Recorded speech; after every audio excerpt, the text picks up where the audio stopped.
오늘 설교 제목은 아무도 몰라주다니입니다. 여러분이 큐티를 성실히 하고 계실 것으로 믿고 오늘 본문의 스토리에 대해서는 아주 간단하게 말씀드려도 여러분이 이해를 하실 것 같습니다. 모르드게에 대한 이야기입니다. 여러분도 잘 아시다시피 페르시아의 아하수에로 왕이 왕후 와스디를 폐위시켰죠. 그리고 새로운 왕후를 뽑습니다. 거기에 에스더가 뽑혔죠. 그래서 잔치도 열고 그런 상황인데, 그런 잔치 기간 동안 에스더의 사촌인 모르드게가 우연히 대궐문에 앉아 있다가 엄청난 정보를 듣게 되는 거예요. 당시 대궐문이라는 장소는요, 사법, 문화, 행정, 상업 이런 여러 가지 업무가 진행되고 있는 그런 큰 건물이었거든요. 그러니까 여러 사람이 왔다 갔다 하고 많은 대화들이 오고 갔던 장소가 바로 대궐문이었습니다. 당시 모르드게는 바로 그 대궐문에서 관리로 일했던 것 같습니다. 이제 그러던 어느 날 왕의 내시인 빅단과 데레스가 왕을 암살하려는 음모를 꾸미고 있는 것을 모르드게가 듣게 된 거예요. 21절을 보면 왕의 내시 빅단과 데레스 두 사람이 원한을 품고 이렇게 나와 있지 않습니까? 그 원한이 무엇이었는지는 분명하게 나와 있지 않지만 아마 때가 때인 만큼 아마도 그 왕후 와스디를 말도 안 되는 이유로 폐위시킨 것에 좀 관련이 있지 않았겠는가 이런 생각이 들어요. 어찌되었건 지금 모르드게는 엄청난 이야기를 듣게 된 겁니다. 그런데 이게 남의 일이 아닌 것이, 만약에 왕이 암살된다면 당시 왕후는 에스더였는데 이 에스더도 무사할 수가 없겠죠. 더군다나 정말 진짜 그 원한이 와우디에 관한 것이었으면 왕 다음으로 1순위 되는 죽임당할 수 있는 사람이 바로 에스더였습니다. 그러니까 이게 심각한 일이었어요. 그래서 이제 모르드게가 이 사실을 급히 에스더에게 알린 것입니다. 22절에 보니까 모르드게가 알고 왕후 에스더에게 알리니 에스더가 모르드게 이름으로 왕에게 아랜지라. 일이 이렇게 진행된 거예요. 그리고 어떻게 되었습니까? 23절, 조사하여 실증을 얻었으므로, 그 음모가 사실인지 조사를 해봤더니 정말 그 암살 계획이 맞더라는 것이죠. 그래서 두 사람을 나무에 달고 그 일을 왕 앞에서 궁중일기에 기록하니라. 이 빅단과 데레스의 이 암살 계획이 발각되어서 이 사람들은 처형을 당하게 됩니다. 자, 왕의 입장에서 생각해 보자면 정말 위험이 코앞으로 다가온 그런 긴박한 상황이었는데 정말 기적적으로 그 위험을 벗어날 수 있게 된 거예요. 그리고 모르드게 입장에서도 생각을 해보면 정말 엄청난 공로를 세운 거 아닙니까? 이게 어마어마한 일이잖아요. 역적 모의도 엄청난 일인데 그 역적 모의를 막은 거잖아요. 거의 나라를 구한 공로와 비견되는 일이라고 할 수 있습니다. 물론 에스더 때문에 그렇겠지만 결과적으로는 엄청난 공로를 모르드게가 세웠다는 것이죠. 자, 그런데 제가 볼 때는 이 장면이 좀 문제가 있는 것 같아요. 그게 뭐냐면 마무리가 좀 찝찝하게 되었어요. 여러분, 이 사건의 마무리가 어떻게 되었습니까? 오늘 23절 뒷부분에 있는데 그 일을 왕 앞에서 궁중일기에 기록하니라. 이게 끝이에요. 조금 이상하지 않아요? 이게 어마어마한 사건이었는데 그냥 궁중일기에 기록되는 것으로 그냥 끝났다는 거죠. 물론 빅단과 데레스가 죽었죠. 근데 모르드게 입장에서 보면 좀 너무하지 않습니까? 보통 이런 일이 있으면 이 공로를 세운 사람에게 상을 주고 막 그래야 되잖아요. 그래서 이 모르드게에게 상은 안 주더라도 적어도 칭찬이나 감사의 말은 할 수 있는 것인데 그냥 그런 말이 없이 아무 말도 없이 그냥 넘어갔다는 거예요. 어디를 봐도 그런 기록이 없어요. 그래서 제가 혹시 뒤에 그런 내용이 있나 하고 이렇게 3장으로 넘겨봤어요. 헐, 근데 3장에 없고요. 더 기가 막힌 것은 오히려 모르드게가 위험에 처하는 장면이 3장에 바로 나와요. 3장이 딱 시작되는 장면이 뭐냐면 왕이 하만이라는 사람을 높여주는 장면입니다. 그런데 이 하만은 모르드게를 죽이려고 하는 이야기가 전개돼요. 그게 바로 다음 내용이에요. 정말 해도 너무하다. 이런 상황이 펼쳐지는 거죠. 그렇게 엄청난 공로를 세웠는데 그 다음에 바로 위기가 와요. 뭐 거기에 대한 칭찬이나 감사, 상은 받지 않고. 그래서 여러 가지 생각이 들더라고요. 왕은 왜 하필 이 사건을 그렇게 넘어갔을까? 왕은 왜 모르드게한테만 그렇게 무심한가? 어떻게 이런 식으로 선한 일이 화로 돌아올 수 있을까? 이런 여러 가지 생각이 들었습니다. 모르드게 입장에선 정말 엄청 섭섭했을 것 같아요. 여러분, 그런데 이게 옛날 이야기만은 아니지 않습니까? 우리도 이럴 때 많잖아요. 지금도 그렇잖아요. 나를 섭섭하게 하는, 그렇게 무심하고도 이해가 안 되는 그런 사람들이 너무 많아요. 또 실컷 애쓰고 내가 도와주었는데, 정말 열심히 일했는데, 마음을 다해서 은혜를 베풀어 주었는데도 아무런 보상도 없고 쥐 죽은 듯이 그냥 조용히 넘어가고, 또 보상은 보사하고 오히려 은혜를 원수로 갚는 그렇게 안 좋은 반응으로 돌아오는 경우도 너무 많다는 것이죠. 참 어이없는 그런 일도 너무 많이 발생하지 않습니까? 그래서 만약 어떤 사람이 그런 비슷한 상황에서, 그런 억울한 상황 속에서 이 본문을 읽게 되었다면, 와, 이거 남의 이야기가 아니네 이러면서 정말 화가 났을 것 같습니다. 이게 바로 오늘 본문을 묵상하면서 좀 어려웠던 부분이에요. 그래서 우리는 어떻게 오늘 본문을 받아들여야 되는가, 이런 고민이 된다는 것이죠. 만약 누가 여러분에게 오늘 본문을 보여주면서 여기에 대해서 질문한다면 여러분은 뭐라고 대답하시겠습니까? 아니면 오늘 본문 가지고 오면서 여러분 저 이것 좀 해석해 주세요. 누가 만약에 이렇게 물어본다면 여러분 뭐라고 대답하시겠어요? 제가 답을 드려볼까요? 이럴 때는요, 가장 좋은 답이 일단 기다려봐, 이거예요. 일단 기다려보라. 사실 오늘 본문 2장 21절부터 23절에 여기에 결론이 다 나와 있는 것이 아니라는 것이죠. 그리고 그 다음 장인 3장에도 결론이 다 나와 있는 것이 아니라는 것입니다. 그러니까 우리는 어떤 결과에 대해서 함부로 단정하기가 참 어렵다는 거예요. 살다 보면 정말 그렇지 않습니까? 우리는 한 치 앞도 모르잖아요. 내일 무슨 일이 벌어질지 알 수 없습니다. 그러니까 어떤 일의 결과나 사건의 결론도 내가 함부로 이야기할 수 없어요. 이게 내일 결론이 안 나면 다음 달에 결론이 날 수도 있고, 내년에 결론이 안 나면 그 후년에 결론이 날 수도 있으니 우리가 참 단정할 수가 없다는 것입니다. 그래서 기다려야 돼요, 좀. 이 모르드게도 그러했습니다. 비록 오늘 본문에서는 그의 공로가 다 묻혀버리고 아무도 몰라주고 공로에 따른 보상도 없었지만 나중에 어떻게 됩니까? 결국 오늘 이 본문의 일로 말미암아서 엄청난 유익을 얻게 돼요. 이 본문의 일로 말미암아 엄청난 유익이 생긴다는 것입니다. 그냥 유익이 아니었어요. 민족이 다 망할 위기에서 건짐을 받게 되고, 어마어마한 그 위기 속에서 기적적으로 살아나는 놀라운 일이 발생하는데, 그게 바로 오늘 사건 때문이었다라는 것이죠. 모르드게의 운명이 바뀌어버립니다. 유다 민족의 운명이 바뀌어버려요. 그게 바로 오늘 본문의 사건이에요. 여러분은 성경 읽으시면서 그런 생각 안 드셨어요? 저는 어떤 생각이 들었냐면, 만약 오늘 본문의 때 모르드게가 인정받고 상급 다 받았으면 진짜 큰일 날 뻔했다. 저는 이런 생각이 들었어요. 왜냐? 나중에 그 엄청난 위기 때 이게 제대로 쓰이지 못했다는 것이죠. 나중에 하만이라는 자가 음모를 꾸며서 유다 민족을 다 말살하려고 할 때, 그때 가장 큰 위기의 때, 그때 바로 오늘 본문의 공로가 알려지게 되고 그 덕에 다 살 수 있고 그 위기에서 건짐 받았다는 것이죠. 그러니까 오늘 상 받고 끝났으면 큰일 날 뻔했다는 것이죠. 여러분, 하나님이 일하시는 방법이 이렇다는 거예요. 하나님은 언제나 그 역사를 가장 좋은 타이밍에 펼치신다는 것입니다. 그래서 결국 모르드게의 지금 이 일도 나중을 위한 하나님의 큰 그림이었다는 것을 우리가 알게 되죠. 우리는 꼭 시간이 지나서야 알게 돼요.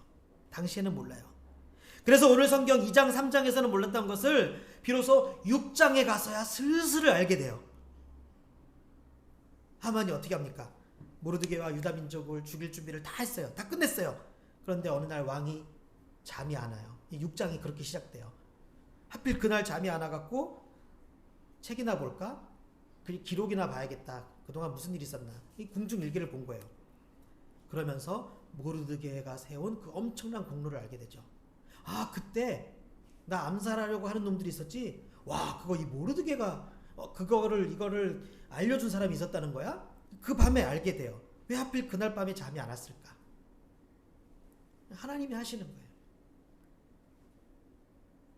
그러면서 모르드게의 그 엄청난 공로가 알려지고 대역전 드라마가 시작이 됩니다. 그러니까 우리는요, 어떤 사건들에 대해서 또 어떤 억울함과 속상함에 대해서 바로 결론 내리지 말고요, 좀 기다리는 게 필요해요. 좀 기다리세요.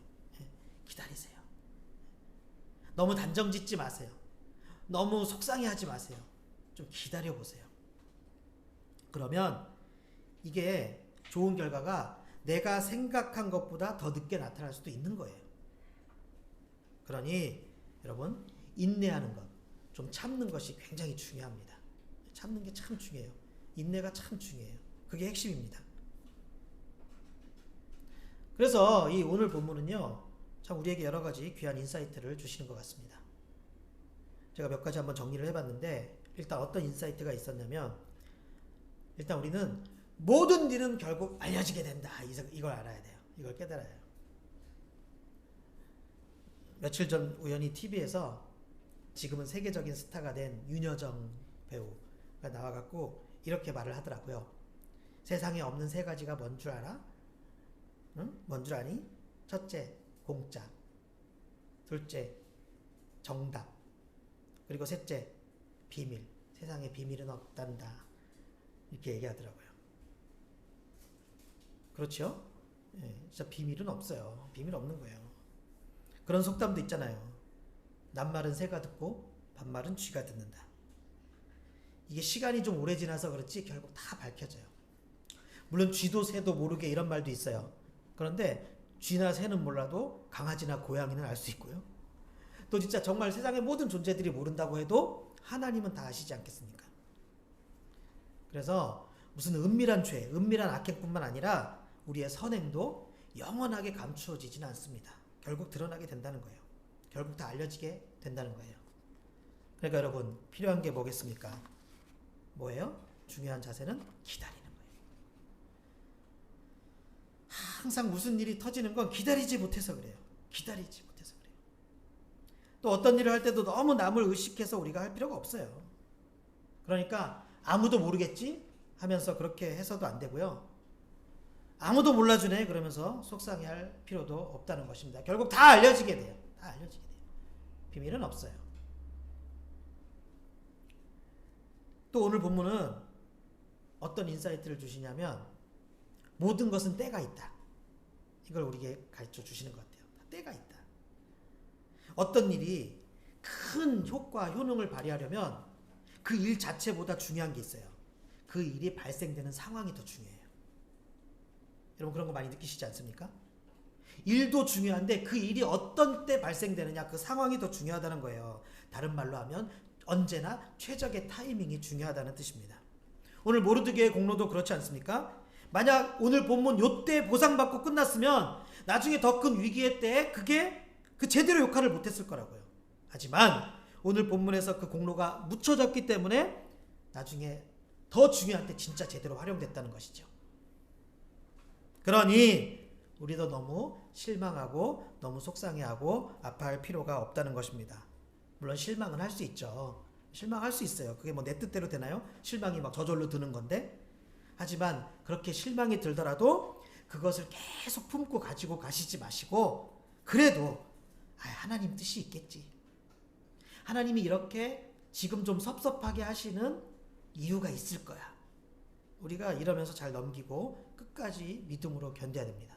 이게 중요해요. 너무 속상해하지 말고 묵묵히 주님의 때를 기다리는 자세가 필요하다는 것입니다.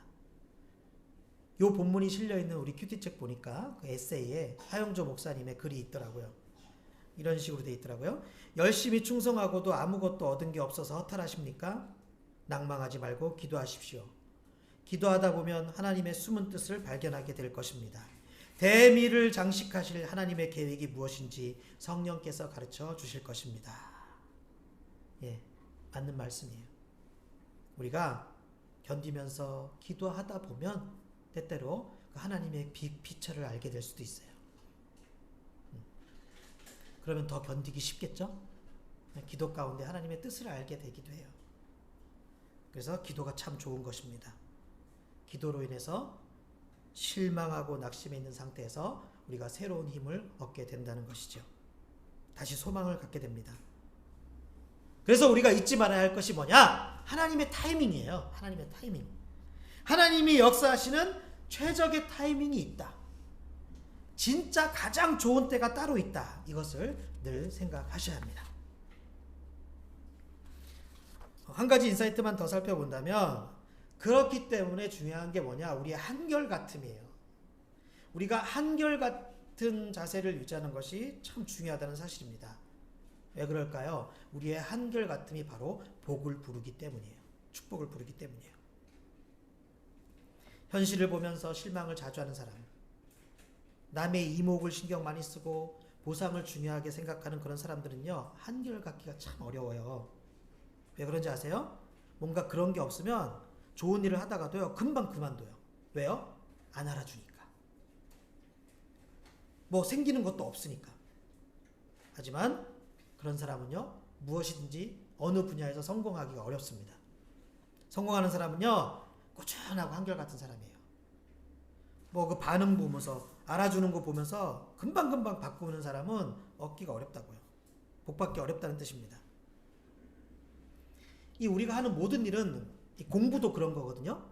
뭐냐면 이 어떤 일이 쭉 진행될 때 가장 큰 효과를 발휘하는 그런 딱 시기가 있어요. 타이밍이.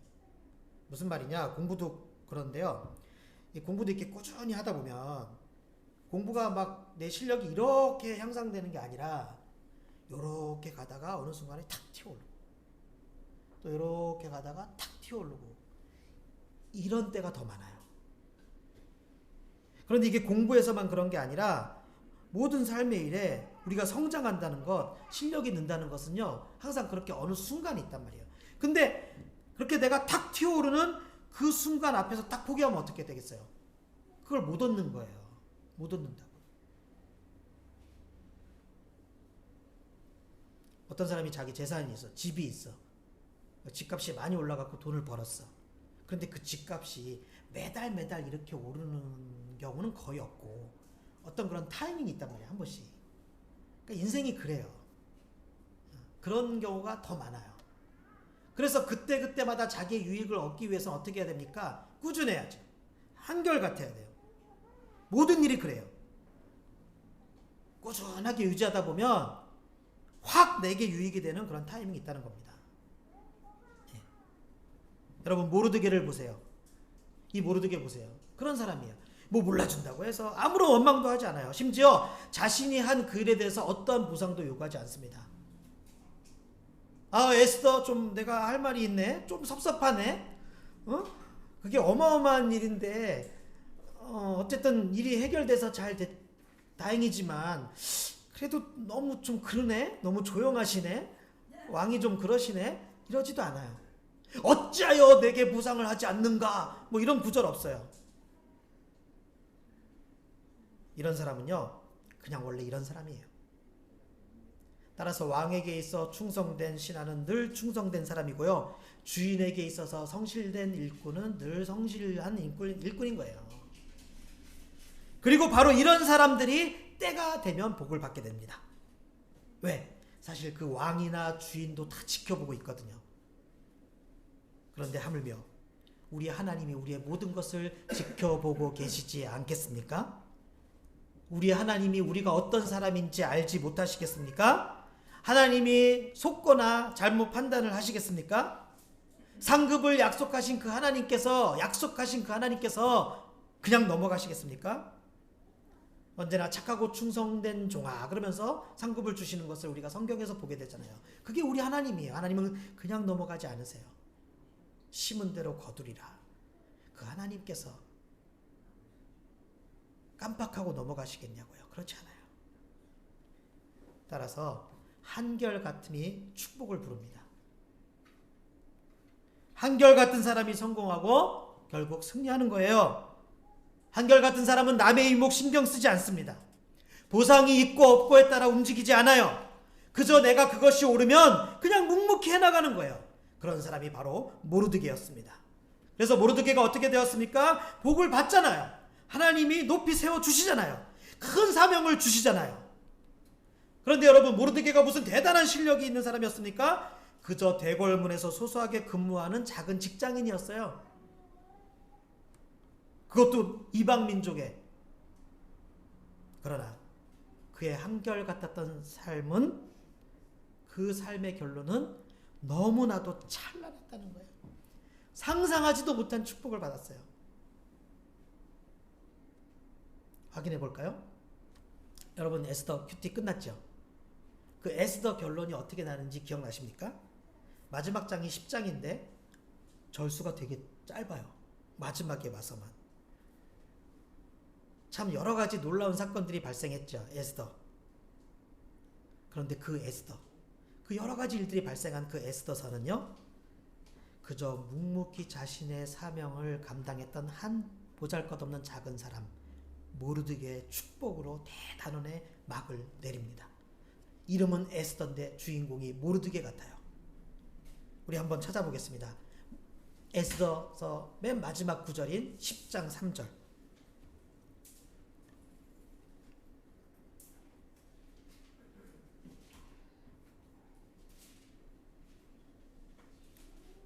에스더서 어떻게 끝나는지 우리 한번 같이 살펴볼까요? 함께 읽어보겠습니다. 3절 시작.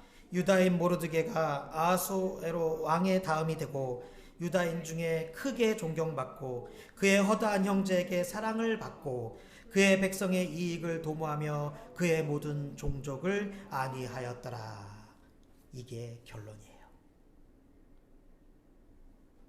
우리가 잘 몰랐지만 이방 나라에서 성공 수준이 거의 다니엘, 요셉과 동급이지 않습니까? 우리가 다니엘, 요셉은 잘 알았는데 그동안 모르드게를 너무 모르고 살았던 것 같아요. 제가 더 흐뭇했던 장면은요, 이 모르드게는 본인의 성공으로 그친 삶이 아니라 선한 영향력을 널리 행사하는 그런 삶을 살았다는 거예요. 유다인 중에 존경받고 허다한 형제에게 사랑을 받고 그의 백성의 이익을 도모하며 그의 모든 종족을 안위하였더라. 너무 아름답지 않습니까? 너무 부러워요. 한번 제가 이름을 넣어봤어. 김재광은 모든 한국 사람들 중에 존경받고 허다한 형제들에게 사랑을 받고 그의 민족의 백성들의 이익을 도모하며 그의 모든 민족을 돌보았더라. 이렇게 끝났다고 한번 생각을 해보세요. 모르드게가 뭔데? 저는 우리가 이렇게 되었으면 좋겠습니다. 모르드게도 이렇게 됐는데 우리가 못할 것이 뭐가 있겠어요? 모르드게는 이방 민족이었는데, 그죠? 오늘 본문을 통해서 여러분들도 여러 깨달음이 있으시리라 생각됩니다. 우리가 이제부터는요, 사람의 인정보다 주님께 인정받기 위한 일에 거기에 더 집중했으면 좋겠습니다. 사람에게 집중하면요, 사람 자꾸 바라보면요, 실망만 커요. 사람한테 집중하지 마세요. 아예 기대부터 하지 마세요. 네. 그러니까 사람한테 기대를 안 하면 돼요. 기대하지 않으면 실망도 안 해요. 그래서 우리가 주님께 초점을 맞추면 됩니다. 우리는 그저 주님이 아신이 된 거예요. 주님이 알고 계시니 아무 문제 없는 거예요. 주님이 아시면 됐어요. 주님이 아시기 때문에 우리는 결국 승리한다는 것입니다. 그거면 돼요. 여러분, 시선을 돌리십시오. 사람에게 기대하지 마시고요, 바라지 마세요. 사람은 원래 그런 거예요. 아, 그래도 너무 미워요, 너무 속상해요. 그러면은 나도 내가 모르는 상처를 다른 사람에게 줄 수도 있었을 거야, 이렇게 생각을 하세요. 여러분, 이렇게 완벽해요?